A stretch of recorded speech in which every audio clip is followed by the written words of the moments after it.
The courtroom fell silent as the combat recording played. Radio chatter, gunfire, urgent commands from 8 years ago. Then came the voice, steady, authoritative, coordinating the extraction that saved 12 lives. The gallery erupted in whispers because that voice belonged to someone sitting among them, someone they'd completely overlooked. From which city in the world are you watching this video today? If this story of hidden identity and unexpected recognition resonates with you, consider subscribing for more tales of extraordinary people who hide in plain sight until the moment truth demands to be heard. The federal courthouse in Washington, D.C. stood imposing against the grey October sky, its neoclassical columns bearing witness to decades of justice sought and sometimes found. Inside Courtroom 7, the afternoon light filtered through tall windows, casting long shadows across mahogany benches packed with observers, journalists, and military personnel. The air carried the weight of expectation, mixed with the lingering tension of a trial that had captivated the nation's attention for 3 weeks. Major Daniel Crawford sat rigid at the defendant's table, his dress blue uniform immaculate, despite the circumstances that had brought him here. At 38, he possessed the weathered face of someone who had seen combat in multiple theatres. But today, his usual composed demeanour showed cracks of exhaustion. Dark circles under his eyes spoke of sleepless nights spent reviewing testimony that painted him as either a hero who saved lives under impossible circumstances, or a reckless commander whose decisions led to unnecessary casualties. The charges were serious: dereliction of duty, reckless endangerment, and conduct unbecoming an officer. The incident in question had occurred 8 years earlier during Operation Nightfall in Kandahar province, Afghanistan. 12 soldiers had been trapped behind enemy lines after their convoy was ambushed. The official record showed that Crawford had violated direct orders by attempting an unauthorized rescue mission. The unofficial whispers suggested something far more complex. Judge Colonel Patricia Hawthorne presided with the stern competence of someone who had spent 25 years in military justice. Her silver hair was pulled back in a severe bun, and her penetrating blue eyes missed nothing that occurred in her courtroom. She had earned her position through a combination of legal brilliance and unwavering integrity, qualities that made her both respected and feared in equal measure. The prosecution may present its final piece of evidence, Judge Hawthorne announced, her voice carrying the authority of absolute command. Prosecutor Lieutenant Colonel Marcus Thompson rose from his position, a file folder in his weathered hands. At 51, Thompson had built his reputation on meticulous preparation and devastating cross-examinations. His grey hair and lined face reflected 2 decades of military service before transitioning to military law. Today, he moved with the confidence of someone who believed he held the decisive piece of evidence. "Your Honour," Thompson began, his voice projecting clearly across the packed courtroom, "the prosecution wishes to present audio evidence recovered from the operation in question. This recording will demonstrate conclusively that Major Crawford acted without authorization and in direct violation of orders from his commanding officer." A subtle murmur rippled through the gallery. For 3 weeks, both sides had referenced this mysterious audio evidence, but technical difficulties and classification issues had prevented its presentation. Now, finally, the recording that many believed would determine Crawford's fate was about to be heard. Among the packed gallery, Eleanor Vasquez sat quietly in the 3rd row, her presence as unremarkable as it had been for the previous 3 days of testimony. At 57, she possessed the kind of understated appearance that allowed her to blend seamlessly into any crowd. Her grey-streaked brown hair was pulled back in a simple ponytail, and her modest navy blazer and white blouse suggested someone who worked in administration, or perhaps education. She carried a small notebook in which she occasionally jotted notes, but nothing about her demeanour suggested more than casual interest in the proceedings. What none of the other observers knew was that Eleanor had not missed a single day of the trial. She arrived early each morning, taking the same seat in row 3, and remained until the proceedings concluded. She never spoke to other spectators, never used her phone during breaks, and ate lunch alone in the courthouse cafeteria. To the casual observer, she appeared to be exactly what she seemed, someone with time on her hands and an interest in military justice. The defense attorney, Colonel Sarah Mitchell, sat beside Crawford with visible tension. Mitchell had built her career defending military personnel in complex cases, but this trial had tested even her considerable skills. The evidence against Crawford was circumstantial but damaging, and she had struggled to construct a coherent defense without access to classified information that might exonerate her client. Her short auburn hair showed threads of premature grey, evidence of the stress that high-stakes military defense work imposed. "The court will allow the evidence," Judge Hawthorne declared, nodding towards the prosecution table. Thompson approached the court's audio system, inserting a digital device with ceremonial precision. "Your Honour, this recording was recovered from the personal communication device of Sergeant First Class James Hartley, who perished during the operation in question. The audio captures approximately 18 minutes of radio traffic during the critical phase of the unauthorised rescue attempt."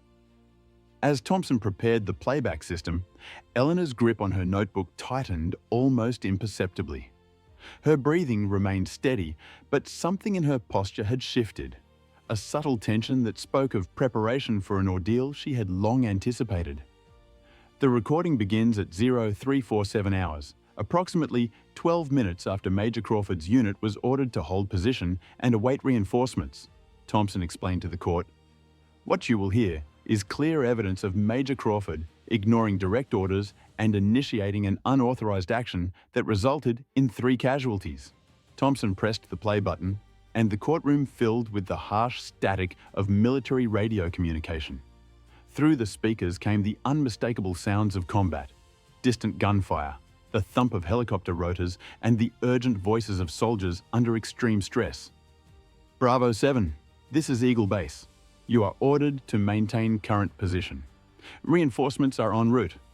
Do not advance on the target. Acknowledge." Crawford's voice came through clearly, tension evident but controlled. "Eagle Base, Bravo 7. We have 12 friendlies pinned down with limited ammunition. They won't last until reinforcements arrive. Bravo 7, you have your orders. Hold position." For several seconds, only static and distant gunfire filled the courtroom. Crawford shifted uncomfortably at the defendant's table. His jaw clenched as he relived the most difficult decision of his military career. Then came another voice, one that cut through the chaos with startling clarity and authority. It was female, calm despite the violence surrounding the communication, and spoke with the kind of tactical precision that could only come from extensive combat experience. "Bravo 7, this is Overwatch. Confirm visual on the pinned friendlies. Count 12 personnel in defensive position. Grid reference 417925. Enemy positions identified at bearing 090 and 270 degrees from friendly position. Suppressive fire required from your current location to create extraction corridor." Every head in the courtroom turned slightly, unconsciously seeking the source of this unexpected voice. The recording continued, but several observers found themselves glancing around the gallery as if the speaker might materialize among them. Crawford's voice responded immediately. "Overwatch, Bravo 7, confirmed visual, but command has ordered us to hold position." The female voice replied without hesitation. "Bravo 7, I have authority to modify those orders based on immediate tactical assessment. Those soldiers have approximately 4 minutes before their position is overrun. Initiate suppressive fire on my mark and prepare to advance on bearing 045 degrees."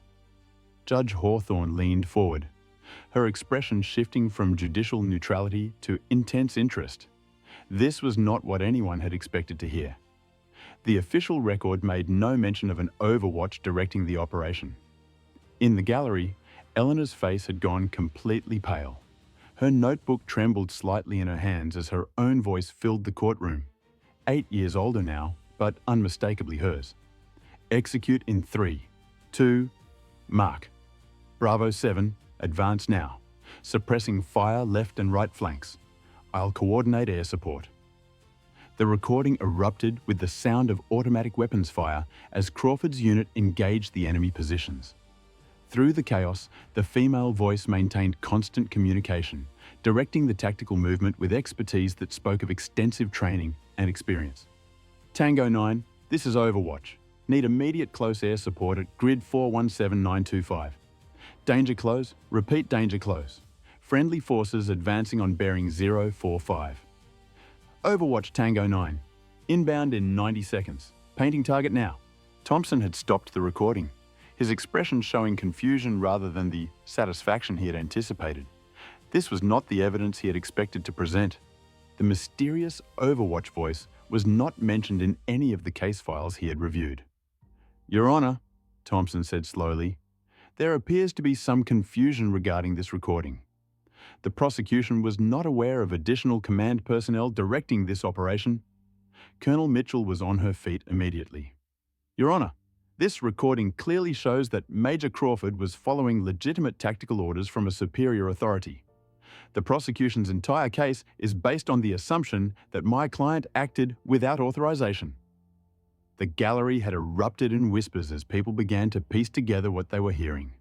Several military personnel in attendance were studying the seated spectators with new attention, their trained eyes looking for someone whose presence might explain the voice on the recording.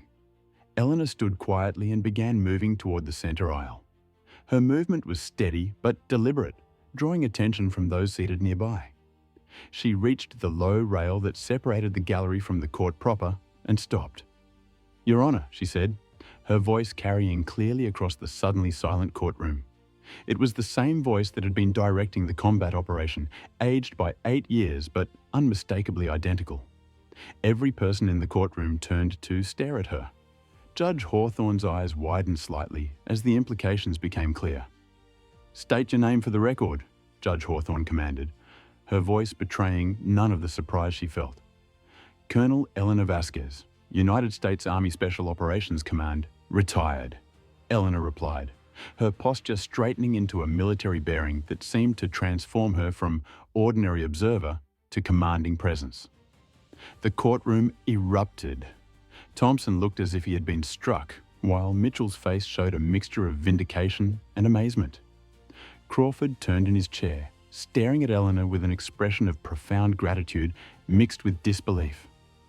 Colonel Vasquez, Judge Hawthorne said, her voice cutting through the noise.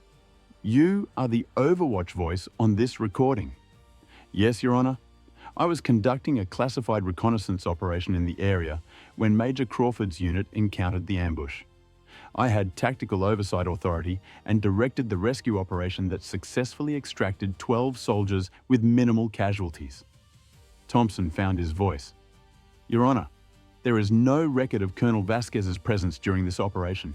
She is not mentioned in any of the case files. Eleanor's expression remained steady. That would be correct, sir. My mission was classified at a level that required my presence to be omitted from standard operational reports. I have been authorized to testify only because Major Crawford's career and freedom are at stake. Judge Hawthorne studied Eleanor with the intensity of someone recalculating everything she thought she knew about the case. Colonel Vasquez, do you have documentation supporting your claim? Eleanor reached into her jacket and withdrew a sealed envelope. Authorization to declassify my involvement, signed by the Secretary of Defense yesterday afternoon. As the bailiff retrieved the envelope and delivered it to Judge Hawthorne, the courtroom remained in stunned silence. The judge reviewed the documents carefully, her expression growing more serious with each page. The court will recess for 30 minutes while I review this evidence, Judge Hawthorne announced. Colonel Vasquez, you will remain available for questioning. As the courtroom emptied for recess, Eleanor remained standing near the rail. Crawford approached her, his face showing emotions that words could not adequately express. Colonel, he said quietly, I never knew. I thought I was acting alone. Eleanor's stern expression softened slightly. You weren't alone, Major. You followed legitimate orders and saved 12 lives.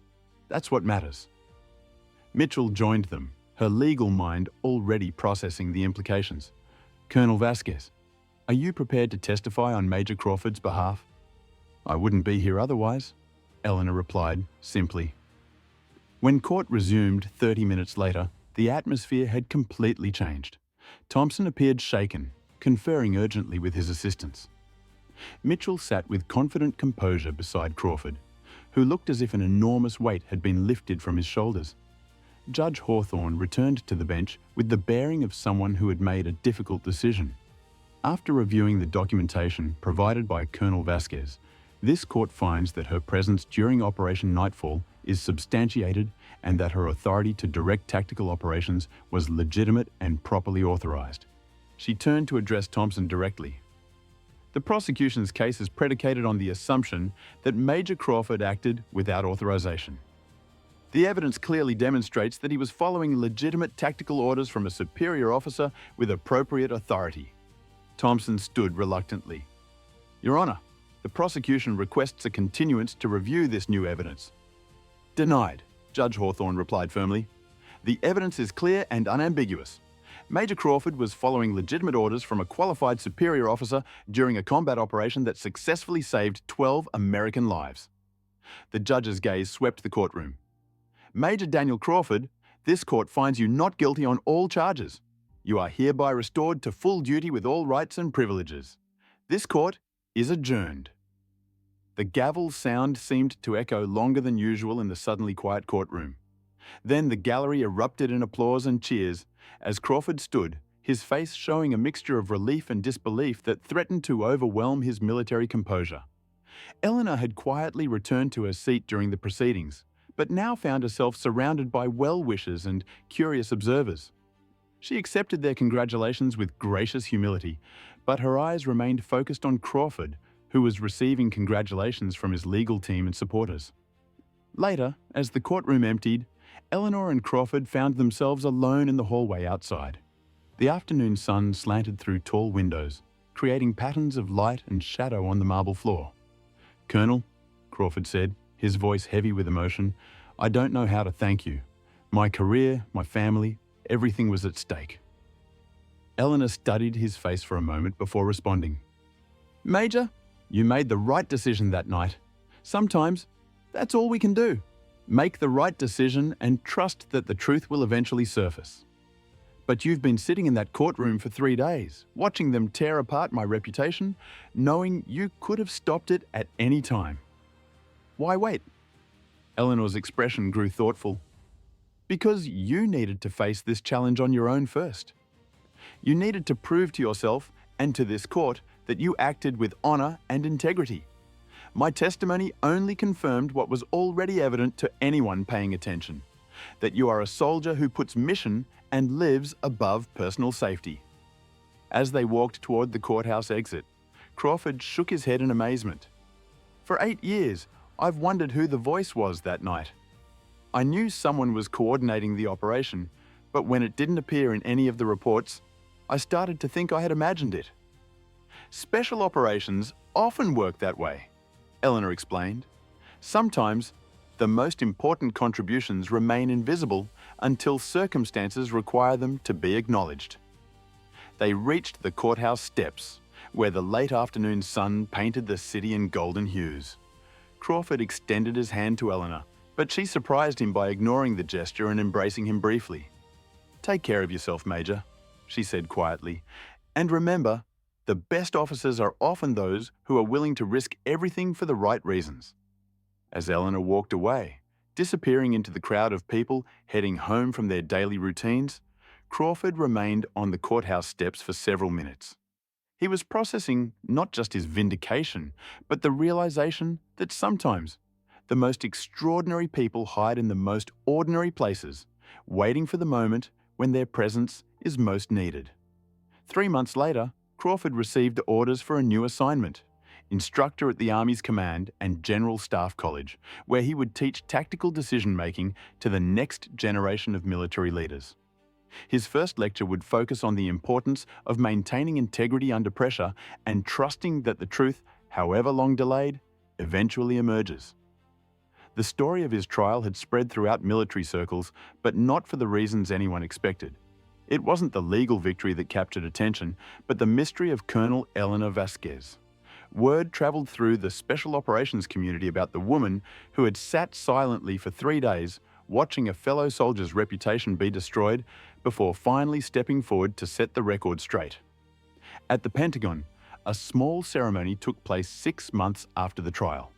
Secretary of Defense Margaret Whitfield stood before a gathering of senior military officials as she posthumously awarded the Distinguished Service Cross to Staff Sergeant James Hartley, whose recording device had inadvertently preserved the evidence that saved Crawford's career. Hartley's widow, Catherine, accepted the medal with quiet dignity. After the ceremony, she approached Eleanor, who had attended at the family's personal invitation. "Colonel Vasquez, my husband spoke of that night often. He said there was an angel watching over them, someone whose voice cut through the chaos and brought them home. I never imagined I'd meet that person." Eleanor's usual composure wavered slightly. "Your husband was a brave man, Mrs. Hartley. He and 11 others are alive today because they followed orders and trusted their training. That's the real heroism." The media attention that followed the trial had been intense but brief. Eleanor had declined all interview requests, issued no statements, and returned to her modest apartment in Arlington as if nothing extraordinary had occurred. Yet the ripple effects of her testimony continued to spread through military and legal circles. The 12 soldiers whose lives had been saved during Operation Nightfall learned of Eleanor's identity through informal channels. They organised a private gathering at Fort Bragg, hoping she would attend. Eleanor declined the invitation, but sent a letter that was read aloud during their reunion. "The greatest honour of my military service," her letter stated, "was not the missions completed or the commendations received, but the privilege of serving alongside them soldiers who embodied the finest traditions of our military.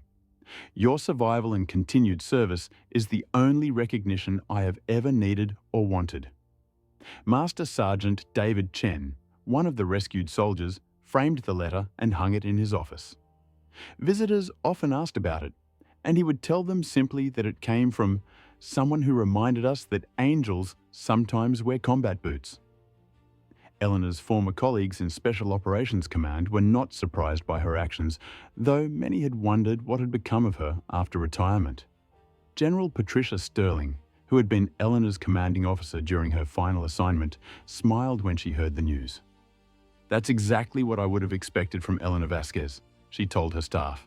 "She never sought recognition, but she never abandoned a fellow soldier in need." The courthouse where the trial took place became an unlikely pilgrimage site for military personnel and their families facing legal challenges. They would sit in the same gallery where Eleanor had waited, drawing inspiration from her example of patient determination and quiet courage. A year after the trial, Crawford was promoted to lieutenant colonel. During his promotion ceremony, he requested that Eleanor be present, but she politely declined. Instead, she sent a card with a simple message.